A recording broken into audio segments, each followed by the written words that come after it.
get it in, what is this one? This one's cinnamon, lemon lime, orange, and wintergreen. You guys can also get vaporizer e-liquid, CBD, or THC. You guys go over to smilevliquid.com and make a purchase. We're also brought to you by Onnit. If you guys never used Onnit, they make the best supplements on planet Earth, all earth-grown nutrients. Today, I'll show you guys the creatine monohydrate and the Shroom Tech Sport. So Shroom Tech Sport is cordyceps mushrooms. You take it before you go to the gym. It's going to give you energy boost. They discovered it because cows were eating it up in mountains and they were able to breathe better. I like it. Works for me. So if you guys want to save some money off your purchase from Onnit, use the promo code TFS Podcast on checkout at www.onnit.com. We're also brought to you by Dakota Fight Gear. I showed you guys a belly protector. I showed you hand pads. Today I'll show you headgear. They've got the special safety bar on the front of it so you're not taking unnecessary punishment to your nose. Seems a lot of people have sensitive noses these days. But you guys can go over to www.dakotafightgear.com and check out what they have to offer. Last but not least, we're brought to you by Box Runner Shoes. They're the best boxing shoes in the business. So you guys go to boxrunnershoes.com, make a purchase. Guys, they're 99 bucks. They're light as shit. All right, we're going to get into the podcast. Today, I've got a guy that I've gone back and forth with on the internet in a bad way, and I've gone back and forth with on the internet in a good way. Guys, he's got a brand new boxing promotion that's going to be going to, I believe it's Qualicum in British Columbia. We'll also call it fucking Vancouver because that's easier. Guys, it's Danny Mac from DMAC Promotions. How you doing? I'm fantastic, Danny. How are you? Good. Just grinding. Sitting there hanging out, making phone calls, talking to people on the phone. Well, on the phone, texting. I text more than a teenage girl now. My cones and rods are all messed up. I don't know what's going on. I can't sleep, can't do anything. Just visualizing text all the time. So, from your past, you've been a matchmaker for a number of years, and now you're kind of diving into the world of boxing promotion. Yeah, diving in both. It's not really new to me. I mean, I built shows as a house promoter for a couple of different promotions, but it is new by myself. But I'm not by myself. As a matter of fact, I got new partners that I'm very, very proud of. Involved with the Real Deal Promotions. That's not to be confused with Vander Holyfield, but it's Junior Moore, a bit of a local celebrity in the boxing world, in the boxing community here, from Winnipeg, Canadian champion, good solid fighter, and we're also involved with a few other partners that I can't go into at this point, but yeah, so it's looking, we've got some legs to this. Now, putting a brand new promotion together, putting a show together is quite an undertaking, seeing as how you have to take on everything yourself as matchmaking, finding sponsors, getting the show, the venue, the seating, the arrangement, however you want to do it. It's a lot of fucking work. Yeah, it's daunting, and I'm used to the build of the nuts and bolts of the content, dealing with commissions, dealing with fighters, dealing with medicals, dealing with all that pertains to, and it's a lot more than just what I just said. And you got to literally walk the guys to the ring. You wouldn't believe some of the things I've seen in the change room, the weigh-ins, before the weigh-ins, after the weigh-ins. It's horrendous. I can speak to you about. I can bring up a couple names that come to mind. One of your best friends, but I won't go into that. But there's some high maintenance people in the business, I'm one of them. Are we referring to maybe Markel Wedderburn? Yes, maybe. just one though. He's just one guy. Just one guy.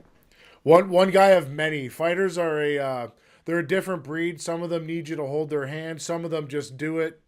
Some of them, they're all fucking nuts. That's right. They are. You have to be nuts to do this, and it's very stressful. And little things can get in people's heads because they're trying to absorb everything that they're dealing with in training and everything else, and then they got to deal with something that would normally not bother them, but these little details can bother them, and they can get themselves caught up in it.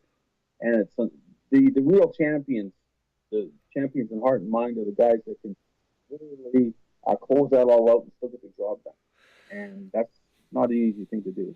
Well, what a lot of people don't understand, for the people that sit on the couch and get to watch this stuff on TV, is it's not the same as a street fight that happens spontaneously and, oh my God, I'm in a fight now. You got to lead up to the fight. Normally you got a month or 2 or 3 months notice, so the time starts ticking down and the nerves start going. You go through all these different headspaces, and then you're going out and you're getting into a physical altercation with another person that's supposed to be on the same level as you or better and train just as much as you. And you're not only doing it in a ring, but you're going to do it in front of maybe a couple thousand people. Exactly. It's terrifying. Exactly. Terrifying. And it's not like you say, you can be brave in the street. It's a second, a momentary spawn of bravery. A lot of people can have it, and they often do it with liquid courage. When I worked in the bars, that's what happened a lot. But that's not real courage. It's putting the time in and all the suffering and thinking about somebody, and you're not thinking about your family. You're not thinking about your wife. You're thinking about this guy that you're going to dance with, and all these things go through your head. So it's in the pro game. The amateur's tough enough. I only have experience as an amateur. But I mean, in the pro games, it's just a whole nother level. I talk to pros, and they all say the same thing. And the guys that seem to do quite well, at least mentally at first, are the guys that don't know any better.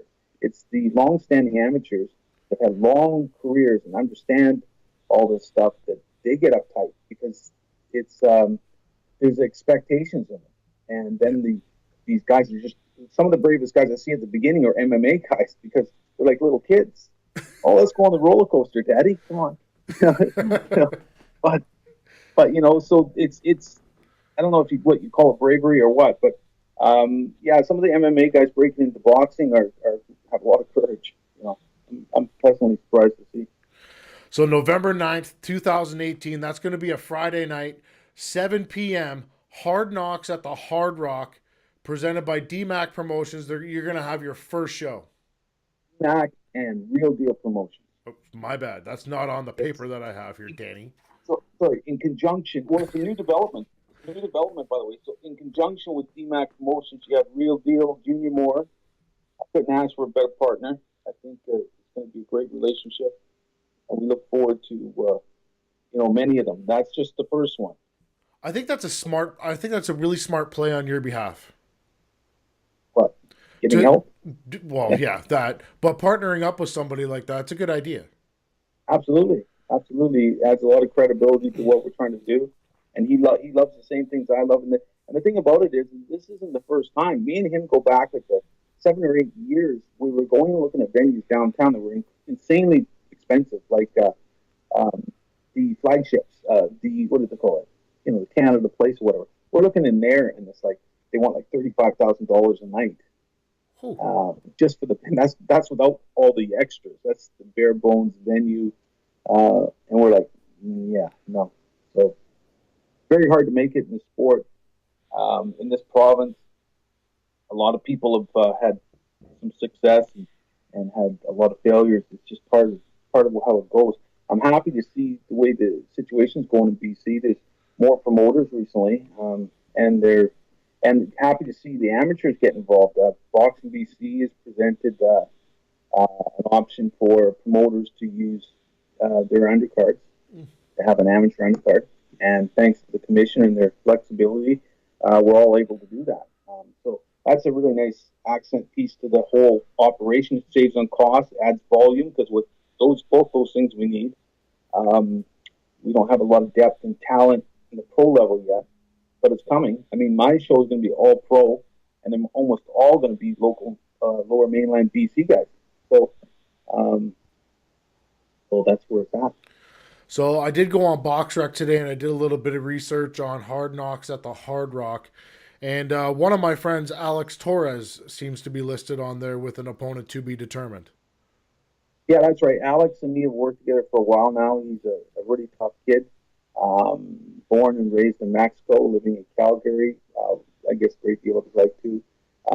Back in Calgary now, he's been training, trying to get his weight down. He's complaining that last night about something about not being able to cut the weight, or not trying to cut weight, but just not going back to normal weight with training. Yeah. So he's missing that for whatever reason.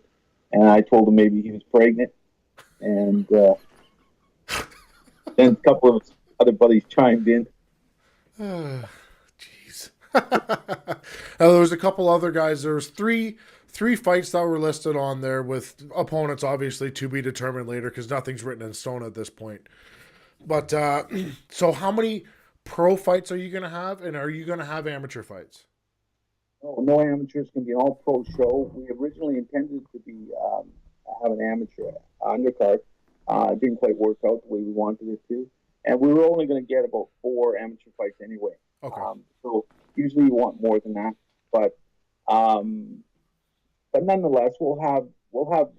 I can guarantee you this: we'll have 6 6 pro fights on the show of guys from BC, and almost all of them fighting each other, and they're all going to be almost 4 rounds. And then to cap it off, I'm looking at options because we don't have the depth for rounds. I'm looking at the options of bringing in somebody for the main event that would be foreign, and possibly the opponent would be foreign. It's not unheard of. It happens. As we grow, we'll probably get away from doing that. We'll do more local content even at the higher level. So that's part of the build. And that's why this is called Hard Knocks 1, because we're reflecting that. We're having all these 4-round guys that are breaking into the pros. A couple of guys like Kenny Huber, who's had 5 pro fights now. He's got a winning record. And guys like that. And really excited about a couple of these matchups. I can't go into too much detail right now, but we have local guys turning pro like Lev Jackson, who was a really decorated amateur here. WBC amateur champion. 2-time BC champion. Sabri Farouk, who was a 3-time BC champion and national bronze medalist. Julian Kim, well-decorated local fighter here at 160. And Jade Baird breaking into the pros after a long delay. And we have several more. A couple more I don't want to mention yet because it's still in state of play right now. It's pretty early. We're still in September.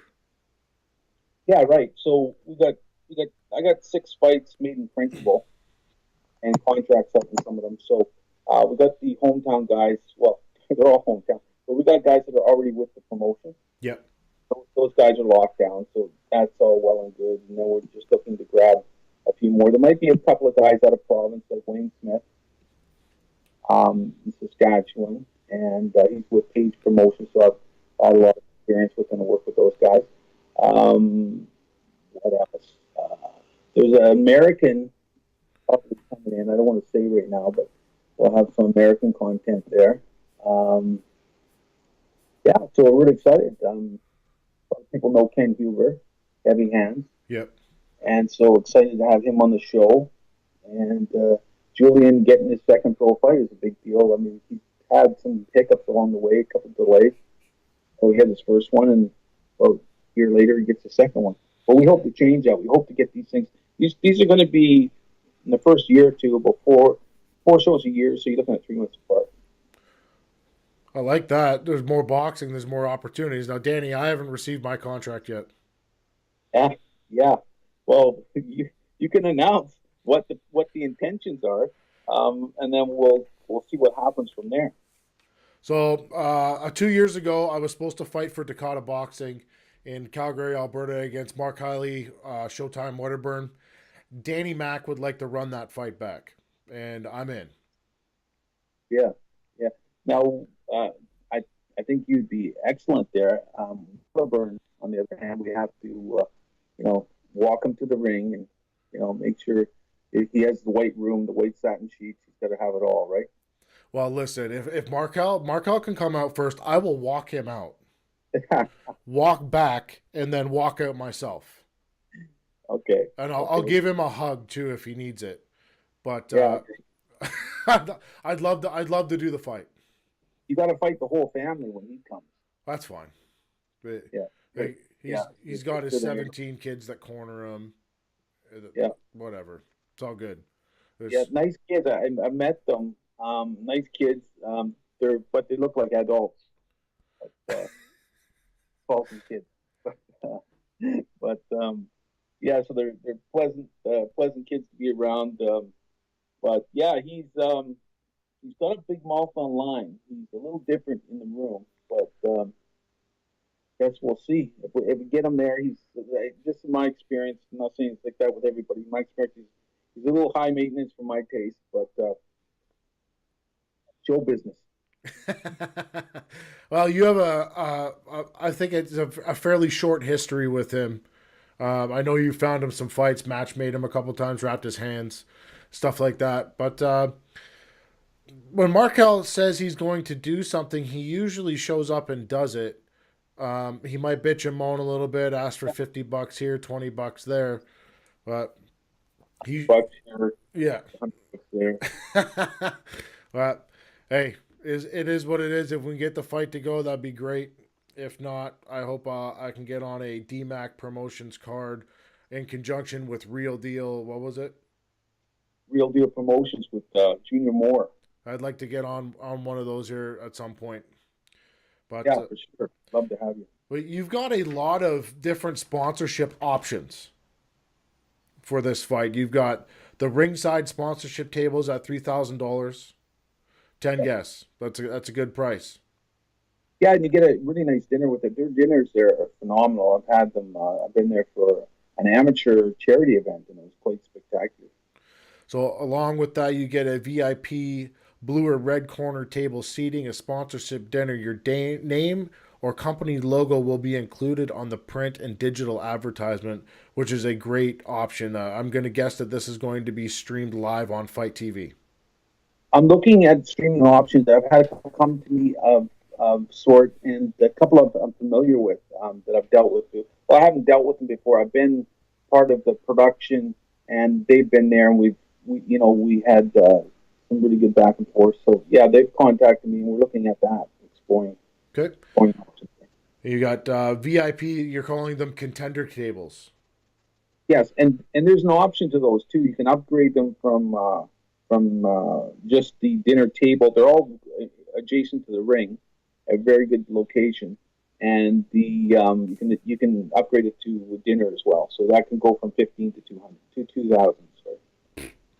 And then ringside seats are $100. Premium floor seats 65. General admission 30. Yes, correct. So you could show up at the Hard Knocks, or it's Hard Knocks at the Hard Rock. For $30, you can see professional fights. And trust me, I've been there before for a Battlefield Fight League event, and there's not a bad seat in the house. No, there's not. And the ambiance is just spectacular. It's dark. It's moody. They got like some burgundy velvet all over the place, which I love. I love velvet. And if it was socially acceptable, I'd be ensconced in velvet every day. But but take a page out of George Costanza, and so that's where it's at. I mean, we're really like the spot. We hope to continue 4 years. What we're looking at, I can see us going as high as 6 a year. But I've worked with some bigger promotions, and they have big machines, big wheels turning all the time, and they're streamlined, and they have a lot of people on the ground working this thing out. We're obviously a very small promotion, and if we get to 6 a year, which would be a big undertaking, that those shows would be a couple months apart. 6 weeks to 2 months apart, and that could be daunting. So we'll have to put it up. A lot of work, and the problem is for me when I'm doing this is I'm not really I'm matchmaking for the show, but I'm not really matchmaking as wholeheartedly as I should be, because that's where you make a decent living at it if you do it right. And I've only been matching for 4 years, well, less than 4 years. Technically, I've done it before that, spotty here and there for people, but I've only been doing it for less than 4 years. So, getting to work with some exciting people, getting to meet talking to Russell Peltz and guys like that, and people from Top Rank like Brad Goodman, that's a very enlightening experience. Those guys have a wealth of information and experience behind them. So as you're going to be putting on the show, you're going to get to talk to a lot of interesting people. Now, we do have a mutual friend again that you've made up with in recent history, and that's Mel Lubovic, the promoter of KO Boxing. Oh, Mel, we stuff that goes on online, it gets carried away, and I got a thick skin, and I look at a lot of it as gamemanship, and people get mad at me. What do you know? But I've had horrible things said to me Oh yeah, I've seen online. them. Yeah, and I try not to get that dirty back, but at the same time, I still don't hold any grudges about it. I mean, whoever's called me names, it's on. This is Facebook. It's online. Let's not take it so seriously. I know some people do. I try not to. I don't. I've had my feelings hurt here and there, but then I realized I don't have any, so it doesn't really matter. And the only one that can insult me really is my wife because she knows how to get me. But I'm gonna have to call her. yeah. If you want to get me good, try to get a hold of my wife and pay her off, and then you'll find out all my weaknesses. But hey, I agree with you on the social media stuff. Like I do a lot of things on social media that a lot of people would call dastardly, underhanded, or maybe call me a piece of shit. That's the But worst it's called. but it's worth it. Sure it is. Yeah, Like it, if it is. you're if you don't have haters, you're doing something wrong. Yeah, and you know what? To be truthful, Tanner, you would have them anyway. Even if they don't come out and tell you, Yeah. yeah, I have them anyway. Even when they like me and when they're in the mood to be around me, you can sense as a human being. You get how old are you now? Or how old? I'm 36. You're still a kid, but you're Yeah. getting to the point. You're getting to the point in life where you come to understand human nature, and you listen to your gut more as you get older. You listen to your gut more, and of course, my gut's bigger, so it's easier to listen to. But at the same time, you listen to it more. You pay more attention to stuff, so especially if you're around people, you know who likes you and who doesn't like you, who's really got your back long term. Um, People in this business, unfortunately, and probably in a lot of other realms in life, they follow you if you're winning. If you're losing, they they step on you. So and then they'll forget, like they have short memories. Then they're back being your friend again. So it's just what it is. You just have to accept it for what it is. Haters are better than fans though, because Abs- when people hate you, they continually talk about you, and all that does is propels your name. Yeah, and it's passion. It's Yeah. passion. They have more passion than somebody that says, "Oh, I like Danny or I like Tanner." They have passion about it. So I got a couple of passionate guys right now coming at me on a regular basis, and I got to tell you, but I don't want to say too much because I don't want to ruin the moment because this could last for a while, and it has lasted off and on depending on who it is. But I don't want it to really go away. I kind of learned to enjoy it.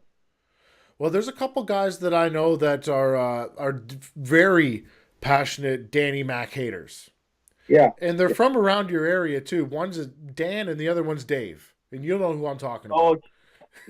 oh yeah, I've heard all. I get people phone me or text me and go, "Did you see what those guys are saying? They're crucifying you online." And I go, "Well, you can't crucify me online because it's Facebook."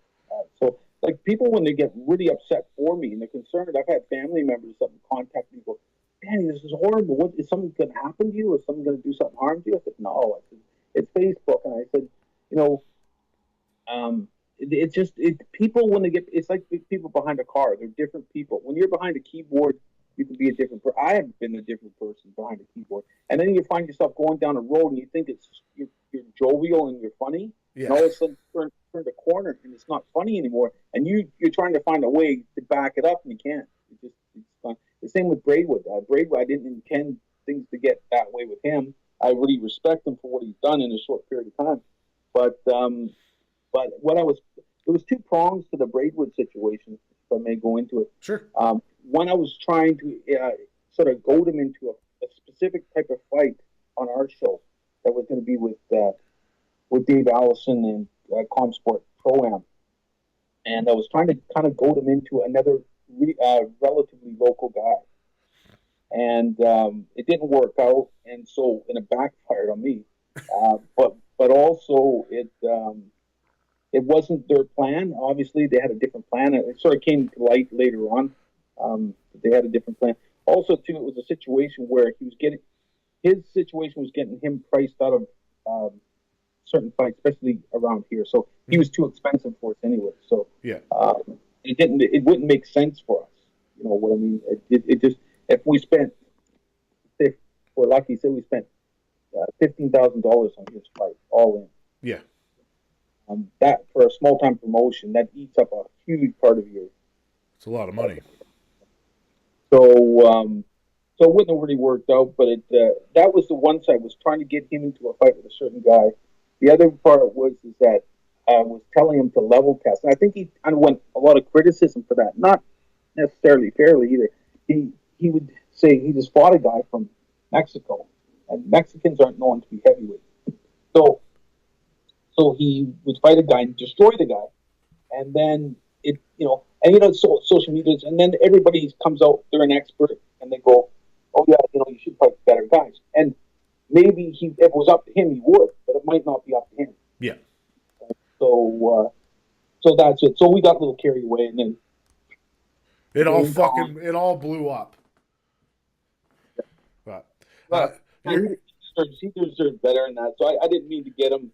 I didn't mean to come across quite the way he thought I was coming across, but nevertheless, that's what happens. We all gotta have to, if you're gonna be in this field, you gotta have a thick skin. So what I do know, like I'm very close with Adam. I talk to him on a daily basis, 3 or 4 times a day, like fucking females. Unfortunately, it's the only way I can explain it. But what I do know about Adam is when people go after his opponents, he doesn't get his back up because of who they are. He gets his back up because he respects them. Yeah. And I can respect that. Yeah.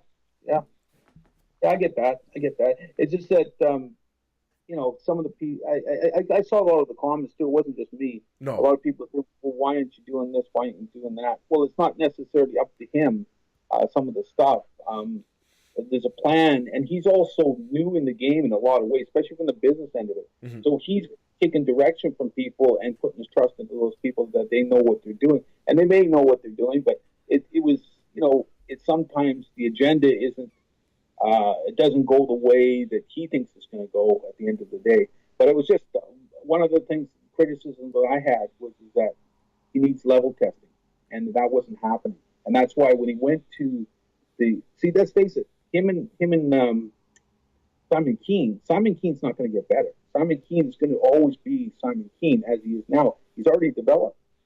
Braidwood could get better, a lot better, yes, depending on his sparring and who he fought. So he needed level tests, and he wasn't getting that. It was just one stiff after the other, in my opinion. Unfortunately, for the fights that Adam would like he would like the Dylan Carmens and the Frankie Rills and stuff like that. Unfortunately, he doesn't get to make the decisions. The only decision that he actually got to make was Simon Keen, and that's because we made it. Yeah, you guys were up Simon Keen's rear end there for quite a while. It was a year and a half, man. Yeah, you guys were practicing proctologists. Yeah, he's since come to realize that it was a good idea, but at the time, like, he blocked me on Facebook, he blocked me on Instagram. There was no, Simon hated me, and he hated Adam. Those French guys can't take it anyway. Talk about thin skin. Those guys, you can assault them just by passing a pepper. I mean, it's just, wow. So they can be, Francophones can be, I have a lot of friends that are Francophones, but they can be a little touchy. Well, Simon made a very strategic mistake about, I'm going to say, 9 months into the social media banter, where he posted a nude selfie of him in the shower with the soap on the floor. Now, in these days of social media, we can screenshot things and put things in certain places, and it's not going to turn out well. Yeah. So just a FYI to everybody out there, if you're in the shower and you drop the soap, please don't take a selfie, because if I see it, I'm going to screenshot it and put weird stuff on it. Yep. Yep. That seems about normal, though. Yeah, it is. It is. And it could have been a much different fight. That people were coming to me and saying, "What do you think is going to happen in that fight?" And I said, "Well, they're heavyweights for one thing. Braidwood showed his grit in the fight with Martel. Um, he just psyched that guy right out just because he was proven he could take the punches. Um, but um, but nonetheless, I mean, the Simon Keane thing's a different level, and he needed to go. And Mel put it really well the other day. She said he needed to bum rush him and just go for Yeah. broke. He was trying to box him, and that's just not going to work.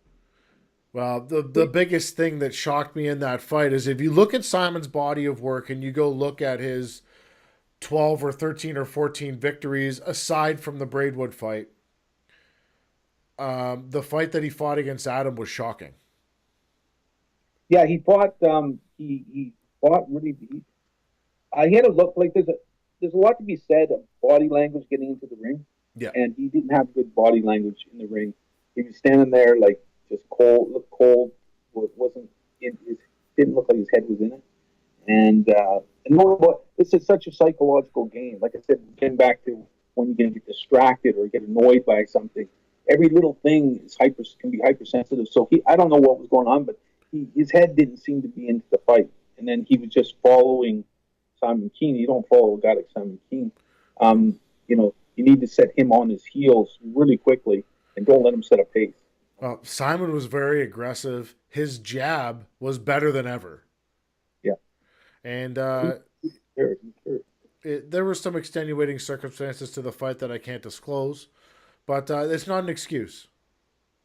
No, So, no, I wasn't close to the camp or anything. I know his trainer quite well, Rich Lestage. In fact, we're talking about possibly. I mean, it's a big if, but we might have Deshaun Johnson out too.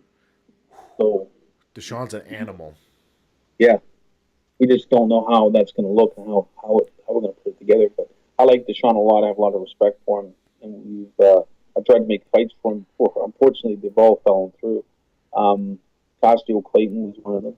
It died last minute. It was a last minute fight, and then it died last minute. One time he was on holidays and he was in New York, and he didn't have his passport with him, and we were trying to get him to go. This is how close the fight was. We were trying to send him to Montreal, Mm-hmm. and he was in New York visiting family, so it was perfect. And I said, just hop over here. And Deshaun's never out of shape. Like the guy he had to make 147, and he must have been walking around at 155, 4 or something, because he was within a day of me telling him he was almost at 147, and that wasn't very long ago. That was Jeez. less than a year ago. Yeah, I've never seen him out of shape. He's in phenomenal shape all the time. Yeah, and the crazy thing about Deshaun is he could fight guys at 147. Well, he'd probably kill most of them, and he can fight guys at 168. But unfortunately, doing that, you get typecast just like the movie business, and then no one wants to fight you at the lighter weight.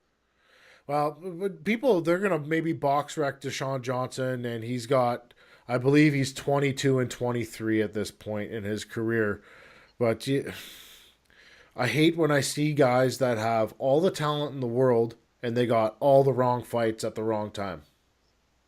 Yeah, and seemingly Deshaun's been self-managed through his whole career. He's a man of his own, and that can be a double-edged sword. I mean, sometimes you need to be on your own. You might not have had a choice or whatever. But if you don't have a good manager behind you, it's very tough. And be a good promotion. I mean, those things are tough. And then so he learned on the job in a lot of respects. He learned how to fight big guys. You see how quickly he closes distance on guys? I mean, it's like it looks reckless, but he's been doing it so long, and he really cushions blows really well. So you think he's taking them, and he's really not. He Yeah. takes a lot of stink off those shots. And then, like with Jesse Hart, I mean, he just absorbed Jesse's stuff. He got hurt a couple times, but he's got a head of granite. And then he just wore Hart down, and then we started hitting him in between, and then just took the heart right away from him. And probably got royally screwed because I don't think Hart beat the count. No. He played that back. He certainly didn't look like he beat the count. I know Deshaun did retire after his last fight, but Deshaun's not very old. He's got a lot of fight left in him, and I'd love to see him come back and take the proper fights. Yeah, it'd be nice, but like in this business, it's like show business. You get typecasted. It's very hard to turn that around, Yeah. and then you have a certain record. And once you get to a certain record, I'm not saying it's impossible. It used to be a lot more common. A guy like we refer to Deshaun as a Freddie Pendleton type of fighter. Mm-hmm. In the old days, though, that still worked. You could take a string of losses and still come back and be a world champion. Nowadays, you get so typecasted, and the commissions are such that it's very, especially in Las Vegas, it's very hard to make a lot of certain. It's very hard to make fights, and you have to be a certain group. And I mean, they can do certain people with money can do anything down there, as you've seen. Yeah. But for the most part, most other people can operate unless they have the pieces of the puzzle have to look right. And Deshaun doesn't fit that normal puzzle, so they'll say, "Oh no, he can't go." But he's been in big fights, no question. I mean, he's been in big fights, and right up those doorstep type of fights. Yeah. Right? Well, Danny, let's switch the subject here a little bit, and I want to talk to you about the CPBC because you are number 2 with the CPBC, with Don Collette being the head honcho. Now, Don did contact me the other day, and I had a nice conversation with him while I was camping with my family. And I've never talked to Don before. I've talked to you, and I was like, oh, fuck, if Don's half as crazy as Danny is, this is going to be great. But he was a normal dude. And so we have a couple different sanctioning bodies in Canada, the CPBC being the biggest one at this point. Right. We've had the NCC, and I believe there's another one called the NBA. NBA, yeah. I think they changed their name, but that's the old NBA. They call it. Some people call it the basketball title. Yeah. The problem with some of these things, and I want to go too deep into it because I've kind of stepped away from the sanctioning body stuff in a great deal. I'm still Donnie's right hand man as advisory type of role and stuff like that. We're really good friends. We discuss stuff over the years quite a bit. But my roles are going to be changing, obviously, so I can't take on things that I used to take on. So that sort of situation is one that's changing, especially now I'm going to promotion. Things will be a little different. But yeah, Donnie, you got to respect hard work. Hard work is like, I mean, Donnie did it all himself. He got it all together. And people started supporting him finally, but he got it all together. He's a freaking hardworking guy. He's got a full-time job. He's got his own business. He's on the road all the time. And he does this for the passion. I mean, the guy has gone into debt to fund this stuff. Like a lot of us in the business, you often lose money to make long before you make any money. And Don paid his dues. Like, if people really knew what he went through and what he's done, they would be blown away. Who's the heavyweight champion for the CPBC? Is it still Raymond Audible Wally? You're talking about Ray, Big Ray. Yeah. Obawali, yeah. As far as I know, yes, he is, and not sure why. But when you start splitting hairs on sanctioning bodies, and I talk about this in all sanctioning bodies, and when people start knocking little ones, like we're considered small, so people start putting down little sanctioning bodies. Look at the biggest ones. Look at the actions of the biggest ones, like WBC, and so I don't even like to go down the road of sanctioning bodies because they all have to compromise things to make it work. But when you go cash cow crazy, like the WBC is, you got a silver, you got a bronze, you got this, you got one to wipe your butt, you got this, that, and you got the francophone champion. Mm-hmm. Come on, you mean? There's a lot of title belts out there, with the WBC having a fucking shitload. Like we got the Eurasia champion, francophone champion, a champion of Africa. Realistically, none of them fucking matter unless it's an international title or a world title. Yeah, I try not to take the dump on any small sanctioning body because we know the biggest ones are the worst. So yeah. So but getting back to that, some of them don't have a ranking at all. Mm-hmm. They're just showpiece belts, and that's That's a different thing. It doesn't have a ranking. And that's where hard work comes in. This is where I get back to Donnie. Donnie puts the work in. He makes sure it's regulated, it's taken care of on a regular basis. They're always updated. Even if guys sit still, guys sit in the belt for a while, it happens. It happens a lot. I mean, look at our counterpart, the NCC. Mm-hmm. They used to be high functional. Now they're not. Like they don't. They'll come out and put a belt on, but it's not like anybody. It seems like anybody can call up and get a title fight. And there doesn't seem to be any active ranking. So, mandatories, I don't even know if they're doing that now. So, I mean, there was one fight just recently with Alicia McPhee and here in BC, and a girl from the United States who had Canadian roots, born in Canada. So I guess she qualified. And the girl came in and beat Alicia for that belt, but how did they come to get to a title shot? I know it's women's boxing in certain weight classes is very skimpy, and it's hard to understand. You need, if you want to play and you want to make these titles, in some cases you have to compromise, and that's what they did, obviously, and that's what happens. But people shouldn't hold all that in certain, especially the smaller ones, smaller organizations, to any high standards. When they actually, for the most part, they actually work in a better, more honest capacity than the big ones do. Mm-hmm. They're not just doing it for the money and all the belts and one after trying to sell belts one after the other. Like, so if you want to criticize, sanctioning bodies, I would start at the top. So the CPBC, they're not only just have Canadian titles now. There's international titles, which Gary Kopus is an international cruiserweight champion. Yeah. So I don't.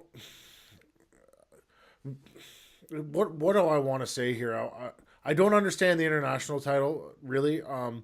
The Canadian title, I like, because we, as a country, our titles should matter. Absolutely. Yeah. And I feel that a lot of people take a shit on Canadian champions. Yeah, and even our own people do. But the thing about it is, with the CPBC, is that when you have these international things, whenever you break into a bigger realm and you go into a bigger pond, you're going to be at a very nucleus level. So you're going to be, when people go, I don't understand it. Well, Gary fought a guy from France. Yes. And the guy from winning record with a better record than him. And the guy was bigger than him.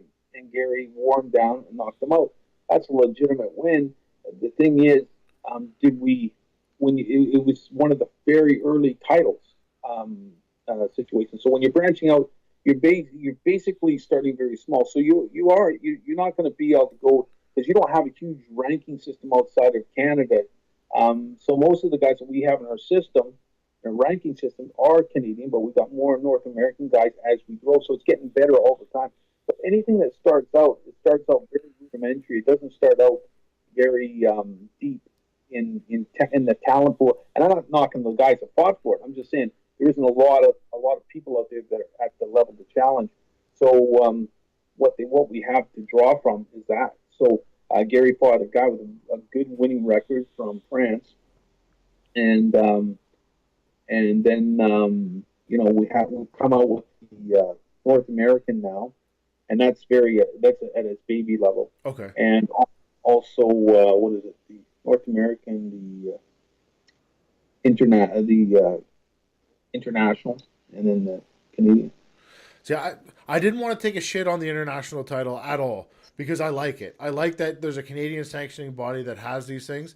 I just didn't understand it, and I didn't know realistically where it came from. I didn't know if there was other weight classes that have a champion as an international champion or a North American. I like it, though. I think it's good.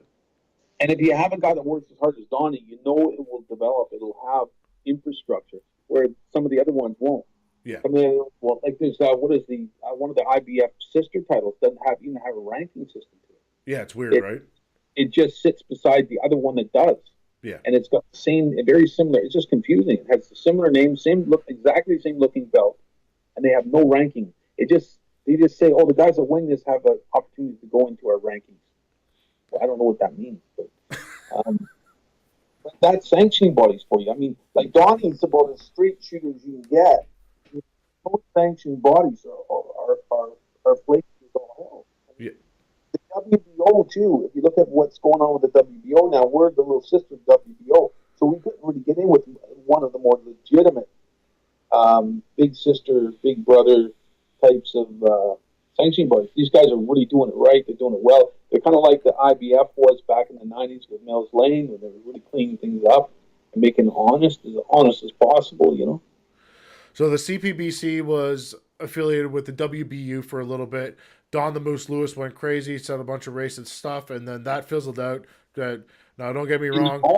In the moment that died on the spot. It was a phone call between me and Donnie, and we shut it down. That it was insanity. I remember because Adam Braidwood had just won the WBU Yeah, heavyweight championship, which you had your fingers in, and yeah. you set that up.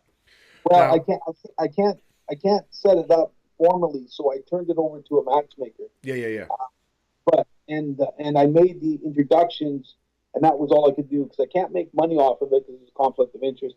I can't do anything, and that's one of the reasons why I have to be very careful with what I do. And because I have so many fans, every time I touch something, apparently I'm in a conflict of interest. So Yeah, Danny Mac's involved. It's got to be bullshit, yeah, right? yeah. There's the people like some of the guys you mentioned. They've called the commission and they've said Danny does too many things. And they go, well, what do you mean? He goes, well, he's this, that, and the next thing.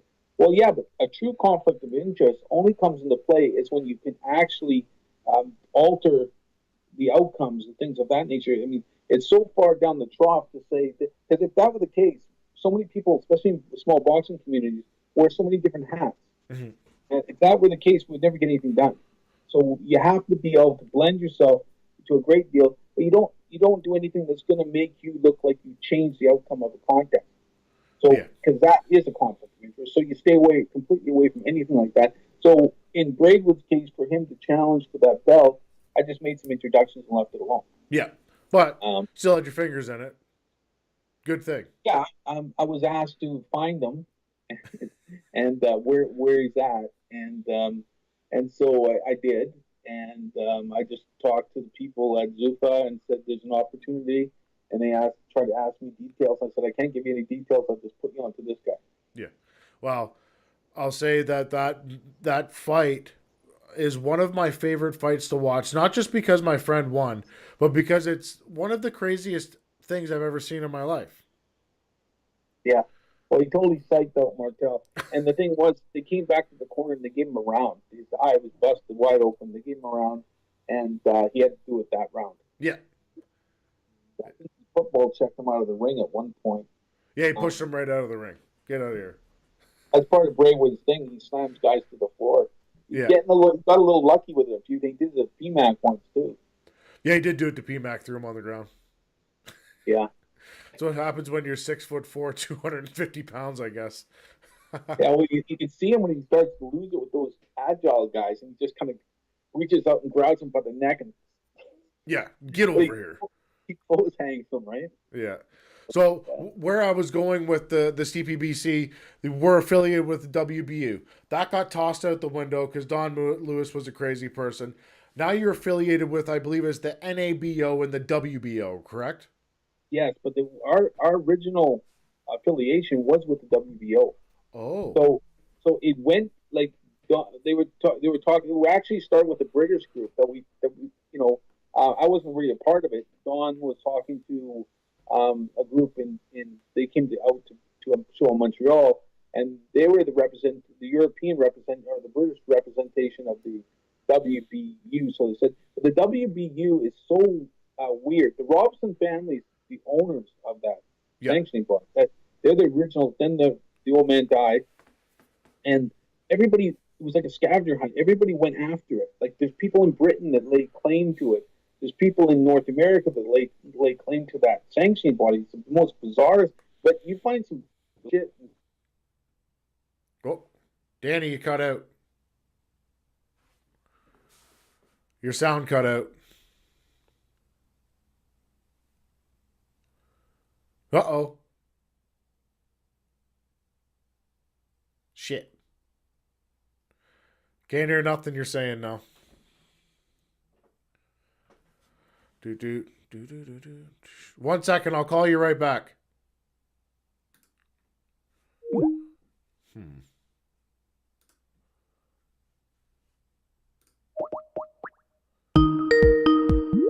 See if we can't get this to work again. There we go. We can hear you again now. How's that? Can't see you, but we can hear you. Well, now you can't see me? No. You got to hit this little button that says get the camera back on. There we go. Danny's back. All right. So sometimes these things happen. Where were we? So we were talking about the WBU and the people that the European people that were fucking trying to lay claim to it and all that shit. Oh yeah, and then Don Lewis, and Don's been sort of around it for many years. He had this guy named Eckhart. I forget the guy's first name. He's a piece of work. This guy was a cop that got fired from the police department somewhere in the States because he forged a bunch, or he was misrepresenting himself to become a cop. So that's Moose's right hand man, and and the guy lied about a pro career. He said he fought James Toney for a world title multiple times. This guy's deranged. I mean, there's not, and if anyone's going to make those kind of claims, they bet it's going to be everywhere. So everyone will know who he is. So nobody knows he wasn't a professional fighter, not that to any recognition anyway. And so those are the kind of people that were a couple of crazies. Don and that Eckhart guy, then just woo, like way up. But we were involved with them for a very short period of time. I think it lasted a year total. Yeah. And at the time, I didn't really understand the change of direction, but it did happen, and we shut it down the moment that we saw those. In fact, I tried to avoid it, but we got in a little bit of a Facebook altercation over it because of that, and everybody was chiming in. So we had to back up. How wrong that was, because it's horribly wrong. I mean, we're in boxing, for crying out loud. You can't be putting down people of other cultures. I mean, we have so much diversity, but especially to have them on a so-called sanctioning body president going on with that kind of stuff is just nonsense. You can't do that stuff. I actually got into it online with Don Lewis and invited him to come on the podcast and we could talk about it, but he wanted me to pay him $5,000. I think he's in jail for embezzlement. I really do. He was trying to create tournaments, these fraudulent tournaments, and say you were going to get this and that. I wanted to try to get former world champion's belt back for him because he won it against James Toney, and he was trying to get it back, and he never got it sent. It was never sent to him. It's when the Robinsons were still in the game, and the old man Robinson died in between. Somehow got fouled up. He never got his belt, and so I was trying to get it for him, and Don was telling me something like $7,000 US to get him this belt, and then that's when all the crap started happening. So luckily I didn't fall for it, because apparently Don's been going around the countryside bringing checks he can't cash. Great. Like, if people go and do their history on people that have held WBU titles, like George Foreman, Vinny Paz, there's some storied people that have held those belts. Don't get me wrong, WBU at one point in the 90s there, in the late 80s and the 90s, or the mid 80s and 90s, Mickey Ward won it. So many great guys won it. And they didn't fight, they fought real good guys for that title. Like, I mean, James Toney, and then James Toney lost it to the guy I was just talking about, Montel Griffith. And so these are great fighters. I mean, and they competed for it. Evander Holyfield. I mean, the list goes on. Some really good guys in that time frame really competed for that belt. And like I always say, I had this debate with John Scully one time because he was going, "Oh, it's WBC or nothing." And I said, "Well, John," when you competed against the German guy, Maskey, Henry Maskey, Maskey nobody was beating. He was a long-standing champion. No one was beating him, and he was only fighting him in Germany. So you were gonna have to knock him out to beat him. I went and fought him in Germany and lost the decision. And I said, if you had beaten him for the IBF title that night, you would have been by far the best alphabet soup champion, and I mean that the highest respect, because the IBF at the time was very good. Yeah, and it's all I said. I said the sanction, the title doesn't matter, the belt doesn't matter nearly as much as the two guys that are competing for. So if you have Roy Jones fighting a B-level guy for his WBC title or whatever, and you have John Scully fighting a guy for the IBF, and that opponent for the IBF, John's opponent is, an A-level guy, and Roy's fighting a B-level guy. Well, who's a better champion? If Scully had won that title, he would have been the better champion. You're only as good as your opponent. The sanctioning body is only as good as the guy's fighting for it. Exactly. I agree with that. Yeah. Well, Danny, we're up at the hour mark. I know you got a ton of shit to do to get this show going. You're on phone calls, talking shit to people. We do need to talk about those gloves first, though. Yes. Okay, what do you got? Howie Lee, USG. Hold them up. I can't see him. He's going to be the official gloves for DMAC and Real Deal Promotions. They're nice. Yeah, they're really well. These are their 8 ounce. They're really lightweight. Feel horsehair. Feel great. Puncher's glove. Little snug when you put them on, but you break in fast, and that's because of the horsehair. Okay. You break in really fast, but I got. You can see I got small hands, but these things here, you put them in, and you feel a little snug, feels a little flat, but you break them in real fast. So they're going to get a DMAC Promotions logo on there too, right? Yeah, and these are kind of my colors. Anyway, I'm going for that. My whole look is supposed to be industrial, sort of almost apocalyptic kind of industry. I wouldn't go so far as to say I was going for a District 9 look, but something like that. You know what I mean? Yeah. Something like, remember that game, that video game that came out in the 90s? What was it? Sun? No idea. Anyway, it was all about, the pollution and everything. And so I'm going for this in sort of a post-apocalyptic industrial look. Broken down industry.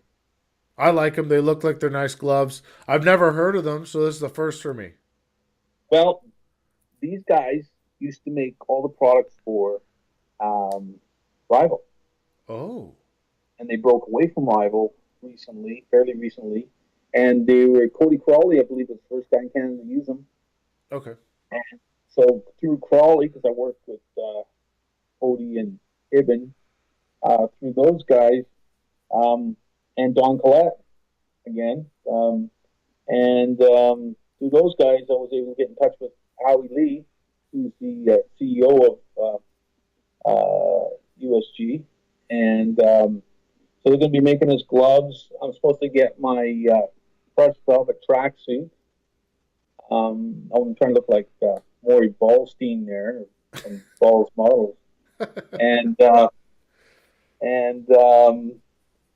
And then also too, the guys are supposed to get some pair sort of like shorts and stuff like that.